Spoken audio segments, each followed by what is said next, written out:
Marcus Reed had stopped believing in love the day his wife walked out on him and their 3-year-old son, leaving nothing but a note that said she couldn't handle being married to a man who'd never amount to anything. That was 7 years ago, and in those 7 years, Marcus had built a life that proved her wrong in every way that mattered except financially. He was a high school art teacher, making $47,000 a year in a district that valued test scores over creativity, raising a 10-year-old son named Isaiah who was kind and funny, and everything Marcus could have hoped for. They lived in a small apartment above a bakery, the smell of fresh bread waking them every morning. And if they weren't rich, they were happy. Or at least, Marcus told himself they were happy enough. He'd stopped thinking about companionship, about partnership, about having someone to share the weight of single parenthood. He'd convinced himself he didn't need it, didn't deserve it after failing so spectacularly the first time. His sister Diane had other ideas. She'd been pestering him for months about getting back out there, about not letting one bad marriage define the rest of his life. "You're 42, Marcus, not dead," she'd say, usually while watching Isaiah at her house so Marcus could work his weekend side gig painting murals for local businesses. "You deserve someone who sees you, really sees you." Marcus would smile and change the subject because the truth was scarier than being alone. The truth was that he was terrified of being seen, of being found wanting again, of bringing someone into Isaiah's life only to have them leave like his mother had. Better to stay invisible, to focus on being a good father, to let romance be something other people did. But Diane was persistent, and eventually Marcus made a mistake. He agreed to let her set him up on a blind date, just to get her to stop asking. "Trust me," Diane had said, her eyes bright with matchmaker enthusiasm. "I know someone perfect for you. Her name's Elena. She's beautiful, smart, and she needs someone genuine in her life right now. Just coffee, Marcus, 1 hour. If it's awful, you never have to do it again and I'll never bring it up." Marcus agreed because saying no to his sister was harder than facing potential humiliation, and because somewhere deep down, buried under years of protective armor, part of him wondered if maybe, just maybe, there was still room in his life for something more than survival. The coffee shop was one of those hipster places downtown, all exposed brick and mismatched furniture, the kind of spot where a teacher's salary meant you ordered regular coffee and pretended you didn't want the fancy drinks everyone else had. Marcus arrived 15 minutes early because punctuality was one of the few things he could control, and he sat in a corner booth watching the door with the nervous energy of a man about to take a test he hadn't studied for. When Elena arrived, pushed through the door in a sleek wheelchair by a woman Marcus assumed was a caregiver, his first thought was that Diane had left out some important details. His second thought was that Elena was, objectively, one of the most striking women he'd ever seen. Dark hair pulled back in a simple ponytail, warm brown eyes that scanned the room with intelligence and something that looked like wariness, delicate features that would have been beautiful even without makeup. She wore simple jeans and a sweater, nothing fancy, but she carried herself with a quiet dignity that made Marcus sit up straighter. The caregiver, a middle-aged woman with kind eyes, helped Elena navigate to the table. "You must be Marcus," Elena said, and her voice was slightly slurred, the careful pronunciation of someone who'd learned to speak without being able to hear their own voice clearly. Marcus realized, with a jolt, that she was deaf or at least significantly hearing impaired, another detail Diane had somehow failed to mention. "I'm Elena. Thank you for agreeing to meet me. I know Diane can be very persistent." Marcus found himself smiling despite his nervousness. "That's one word for it. I'm Marcus. It's nice to meet you." Elena's eyes moved to his lips as he spoke, reading the words there, and Marcus made a mental note to face her directly when talking. The caregiver stepped back. "I'll be at the counter if you need anything, Elena. Take your time." Then she was gone, and Marcus was alone with a woman he'd been tricked into meeting, feeling the weight of Diane's manipulation and his own confusion about what exactly he was supposed to do now. They ordered coffee, Elena communicating with the barista through a combination of pointing and her phone's text-to-speech app. When settled back at the table, Elena pulled out a small notebook and wrote in careful script, "I should probably tell you that Diane didn't exactly give you the full picture about me. I'm deaf. I'm paralyzed from the waist down, and I know this probably isn't what you signed up for. If you want to leave, I understand." Marcus read the note and felt something shift in his chest, something that felt like recognition. He took her pen and wrote back, "Diane didn't tell me those things, but she did tell me you needed someone genuine. I'm not leaving. I'm here for coffee, and I'd like to get to know you if that's okay." Elena's eyes filled with tears. She quickly blinked back, and when she smiled, it transformed her entire face. What followed was the most honest first date Marcus had ever experienced. They communicated through writing, through Elena's phone app, through facial expressions, and the universal language of two people who'd learned that life rarely gave you what you expected, but occasionally surprised you with what you needed. Elena told him about the car accident 5 years ago that had left her paralyzed and deaf, about the months of rehabilitation, about rebuilding a life from scratch when everything she'd taken for granted disappeared overnight. She told him about her work as a graphic designer, about how losing her hearing had somehow sharpened her visual sense, about the art she created on her computer that spoke in colors, what her voice could no longer convey in sound. Marcus told her about Isaiah, about being a single father, about teaching art to teenagers who thought they had no talent until you showed them they'd been looking at the world wrong. He told her about his failed marriage, about the fear of not being enough, about choosing safety over risk because risk had burned him before. "I think Diane set us up because we're both broken," Elena wrote at one point, her handwriting getting looser as she relaxed. "She thinks broken people can fix each other," Marcus wrote back. "Or maybe she thinks broken people understand that cracks don't make something worthless, they just make it real." Elena looked at him for a long moment, and Marcus saw something in her eyes that made his heart beat faster, something that looked like hope mixed with fear, the combination he felt every time he looked in the mirror. 1 hour turned into 3. The coffee grew cold, replaced by fresh cups. Then by lunch, neither of them had planned to eat. They talked about art and music Elena couldn't hear anymore but remembered in colors, about Isaiah's latest obsession with skateboarding, about the small moments that made life worth living even when it was hard. When Elena's caregiver finally approached to say they needed to leave, Marcus felt genuine disappointment, the first time he'd felt anything close to excitement about another person in 7 years. "Can I see you again?" he wrote, his hand shaking slightly. Elena's smile was answer. Enough, but she wrote back anyway. "I'd like that. But Marcus, I need you to know something. I'm not a project. I'm not someone who needs to be saved or fixed or pitied. If you want to see me again, it has to be because you see me, not my wheelchair or my disability. It has to be real." Marcus took the pen and wrote 4 words that felt like jumping off a cliff. "I see you, Elena." They exchanged numbers, made plans for the following weekend, and Marcus walked out of that coffee shop feeling like the world had shifted slightly on its axis, like something that had been closed for a very long time had cracked open just enough to let light in. Over the next 2 months, Marcus and Elena built something that felt fragile and precious, and terrifying in equal measure. They went to art galleries where Elena would text him long observations about color theory and composition that made him see paintings differently. They had movie nights at her apartment where Elena would watch films with subtitles and Marcus would realize how much dialogue he'd been missing by relying only on his ears. Isaiah met Elena on their 4th date, and Marcus watched his son fall in love with her easy humor and the way she taught him to fingerspell his name in American Sign Language. Elena met Isaiah's grandmother, Marcus's mother, who pulled Marcus aside afterward and said, "Don't you dare let that woman go.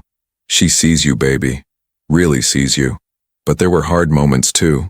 Moments when Elena's frustration with her body's limitations would turn to anger she'd take out on Marcus because he was there and safe. Moments when Marcus's fear of abandonment would make him pull back, just when Elena needed him to stay close. They learned to fight through writing when Elena couldn't speak her anger clearly, learned to sit in silence when words weren't enough, learned that love after trauma was messy and complicated and required showing up even when you wanted to run. Marcus learned about the small indignities of living in a world built for able-bodied people, about the way strangers would talk to him about Elena as if she wasn't there, about the exhaustion of constant adaptation. Elena learned about the weight of single parenthood, about the fear of letting someone new into the fragile ecosystem you'd built to protect your child, about trust earned slowly through consistency rather than grand gestures. Then came the night that changed everything. They'd been dating for 3 months, navigating the careful dance of two damaged people trying not to break each other, when Elena invited Marcus to her apartment for dinner. It was a Saturday. Isaiah was at Diane's, and Marcus arrived, with wine and flowers, feeling nervous in a way that reminded him of being 16. Elena had cooked, or rather, her caregiver had helped her cook, and they ate pasta and salad at her dining table while soft music played from speakers Elena couldn't hear, but knew Marcus liked. After dinner, Elena seemed anxious, her hands moving restlessly in her lap, her eyes not quite meeting his. "Is everything okay?" Marcus asked, making sure she could see his lips. Elena pulled out her phone and typed for a long time before showing him the screen. "There's something I need to tell you, and I'm terrified. It's going to change everything. But you deserve to know the truth, and I need to say it before I lose my courage."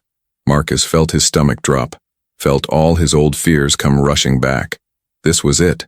The moment when she'd tell him this wasn't working, that she'd made a mistake, that he wasn't enough after all. "Okay," he said carefully. "I'm listening." Elena's hands shook as she typed, and when she turned the phone toward him, Marcus read words that stopped his heart. "I'm not actually deaf." The silence that followed felt like it stretched for hours, though it was probably only seconds. Marcus read the sentence again, certain he'd misunderstood. "What?" he finally managed. Elena's eyes filled with tears as she typed more. "I was deaf for 3 years after the accident, but 6 months ago, I had surgery. Cochlear implants. They worked. I can hear again. Not perfectly, but I can. Here. I've been able to hear you this whole time we've been dating, and I didn't tell you." Marcus stood up, the chair scraping against the floor, his mind reeling. "You've been able to hear me? For 3 months? Every conversation, every word I've said when I thought you were reading my lips. You heard it?" Elena nodded, tears streaming down her face now. She typed frantically. "I'm sorry, I'm so sorry. At first I was just scared. Scared that if you knew I could hear, you'd stop being so careful with your words, stop being so intentional. You talked to me differently because you thought I was deaf. You showed me who you really were because you thought I couldn't hear the casual cruelty in how able-bodied people talk sometimes. I wanted to keep that version of you." Marcus felt betrayed in a way that cut deeper than his ex-wife leaving, because this was different. This was someone he'd trusted, someone he'd opened up to, someone who'd been lying to him every single day. "So what, you were studying me? Running some kind of experiment to see how I'd treat a disabled person?" "No," Elena said out loud, her voice clear and strong, no longer slurred. Marcus flinched at hearing her speak normally for the first time. "I was protecting myself. I was trying to find someone who would see me as a person, not a disability or a burden or a project. Men before you, they either treated me like I was made of glass or like I was an inspiration porn story.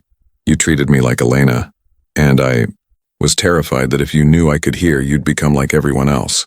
Marcus paced her small living room, his hands shaking with a mixture of anger and hurt and confusion. "You should have told me. The first date, the second date, any time before now. You should have trusted me." "You're right," Elena said, her spoken voice barely above a whisper.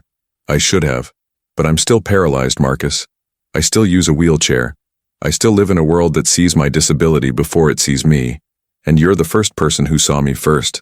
I couldn't risk losing that." Marcus stopped pacing and looked at her, really looked at her. She was crying openly now, her hands gripping the armrests of her wheelchair, her whole body shaking with the force of her confession. And despite his anger, despite feeling manipulated and lied to, he saw something else. He saw fear that mirrored his own, the fear of being found wanting, of being left again, of taking a chance on love and having it blow up in your face.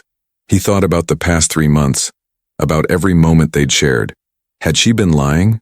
Or had she just been protecting herself the same way he protected himself by not dating for 7 years, by keeping everyone at arm's length, by choosing safety over vulnerability? "Say something," Elena said, and her voice broke on the words. "Please, Marcus, tell me what you're thinking." Marcus sat back down, his legs suddenly weak. "I'm thinking that you lied to me. I'm thinking that everything I thought we were building was based on deception. I'm thinking that I should leave right now and never look back, because this is exactly what I was afraid of, exactly why I didn't want to date again." Elena nodded, more tears falling. "You should leave, I wouldn't blame you, I lied, and I lied. Lying is the one thing that should be unforgivable. But, Marcus continued, his voice rough with emotion, I'm also thinking about how scared you must have been. How much courage it took to tell me the truth tonight when you could have kept lying. I'm thinking about how I've been lying to myself. For 7 years telling myself I didn't need anyone, that I was better off alone when really I was just terrified of being hurt again. He reached across the table and took her hand, feeling her fingers tremble in his.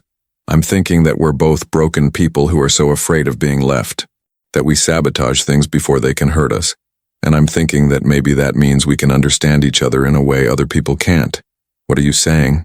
Elena whispered. Marcus squeezed her hand. I'm saying that I'm hurt, and I'm angry, and I need time to process this, but I'm also, saying that I don't want to lose you. I want to figure out how we move forward from here, together, with honesty even when it's scary. Because Elena, I've fallen in love with you. Not with the version of you I thought I knew, but with you, the woman who creates beautiful art, who makes my son laugh, who sees the world in colors and teaches me to do the same. The woman who was so afraid of being seen as just her disability, that she hid part of herself to be fully seen. Elena sobbed, reaching for him, and Marcus moved his chair closer so she could wrap her arms around his neck. They held each other while she cried, while he processed, while the truth settled between them, heavy but real. I can hear you, Elena said against his shoulder, her voice muffled. I can hear your heartbeat. I can hear the traffic outside. I can hear music again, Marcus. It's been 6 months and I'm still amazed. Every day that I can hear. But I was so scared that if you knew, you'd think I didn't need you anymore, that the only reason you were with me was because you felt sorry for me. Marcus pulled back enough to look at her face. I never felt sorry for you. Challenged sometimes, confused about how to help sometimes, but never sorry. You're the strongest person I've ever met. I'm not strong, Elena said. I'm terrified all the time. Terrified that my body will fail me more. Terrified that everyone will leave. Terrified that I'm not enough. Me too, Marcus admitted. Every single day. But maybe being terrified together is better than being terrified alone. They talked for hours that night, really talked, with Elena using her voice and Marcus marveling at hearing her speak clearly, at the musical quality of her laugh, at how different and yet the same she was. She explained about the surgery, about the months of auditory rehabilitation, about the decision to not tell people right away because she needed time to adjust, to remember how to exist in a hearing world again.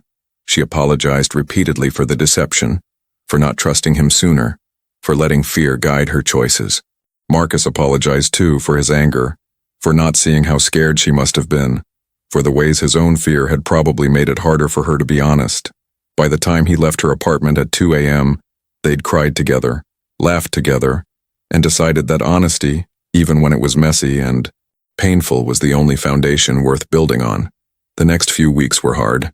Marcus struggled with feeling like he didn't know Elena as well as he'd thought, like he had to relearn her now that he knew she could hear him. Elena struggled with guilt and the fear that Marcus would never fully trust her again.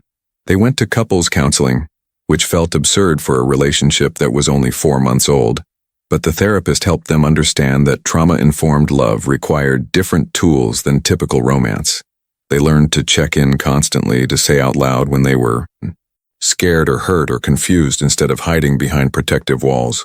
Isaiah, with the wisdom of children, summed it up perfectly when Marcus tried to explain what had happened. So Miss Elena was scared you wouldn't like her if she was different than you thought. That's dumb, Dad. You like her? Because she's nice and funny and makes really good pancakes. Who cares if she can hear or not? 6 months after the revelation, Marcus and Elena were stronger than they'd been before. Not perfect, not without struggles, but real in a way that mattered more than easy ever could. Elena met Marcus's entire family at Thanksgiving, using her voice with some people and sign language with others, explaining to anyone who asked that disability wasn't one size fits all, that getting some abilities back didn't erase the ones she'd lost, that she'd always be a wheelchair user and that was okay. Marcus's mother pulled him aside during dinner and said, "That woman lied to you and you forgave her. Your ex-wife told you the truth that she didn't love you and you never forgave yourself. Maybe it's time to understand the difference between someone who hurts you because they don't care and someone who hurts you because they care too much." Marcus realized his mother was right. He'd spent 7 years punishing himself for a marriage that failed, believing he wasn't worth a second chance. Elena's lie had hurt him, yes, but it had also shown him that he was worth lying for, worth protecting, worth the risk of honesty even when honesty could destroy everything. 1 year after their first date, Marcus proposed, not with a grand gesture or public display, but privately, in Elena's apartment, with Isaiah's blessing and a ring Marcus had designed himself, incorporating both their birthstones. "I want to spend my life with you," he said, making sure she could see his lips even though he knew she could hear him. "I want to fight with you and make up with you and figure out how to be better together than we are apart. I want Isaiah to know that love is complicated and messy and sometimes requires forgiveness, but it's worth it. Will you marry me?" Elena said yes, using her voice, using her hands, using every form of communication available to make sure he understood that she meant it completely. They got married 6 months later in a small ceremony where the vows were spoken aloud and signed simultaneously, where Isaiah was the ring bearer and cried happy tears, where Diane took credit for the entire relationship and no one argued because it was technically true. On their wedding night, as they lay together in a hotel room, Elena finally asked the question that had been haunting her since the night she'd confessed. "Do you wish I'd told you sooner? About being able to hear?" Marcus thought about it, really thought about it. "Sometimes," he admitted, "but mostly I'm grateful you told me at all, because it would have been easier to keep lying, to never risk losing me. The fact that you chose honesty even when it was terrifying, that's the moment I knew this was real." Elena traced patterns on his chest, her wedding ring catching the lamplight. "What I said that night, about being able to hear you, I meant it literally, but I also meant it metaphorically. You're the first person who really listened to me, not despite my disability, but including it. You heard me, Marcus, even when I wasn't making a sound." Marcus kissed her forehead. "And you saw me, even when I was invisible. I think that makes us even." Years later, when people asked Marcus about his marriage, about how he'd known Elena was the one, he'd tell them about the night she told him the truth, about how she'd said the one thing that could have destroyed them and trusted him enough to handle it, about how love wasn't about finding someone perfect, but about finding someone brave enough to show you their imperfections and trust you to stay anyway. He'd tell them that sometimes being tricked into love was just another way of saying that love tricked you into being brave, into taking chances, into believing that second chances existed for people like him who'd stopped believing they deserved first chances. And if they asked Elena, she'd say that the moment Marcus froze, the moment he heard her confession and could have walked away but chose to stay, that was when she learned that being fully known was better than being partially loved. That honesty, even when it cost everything, was the only currency worth spending in matters of the heart.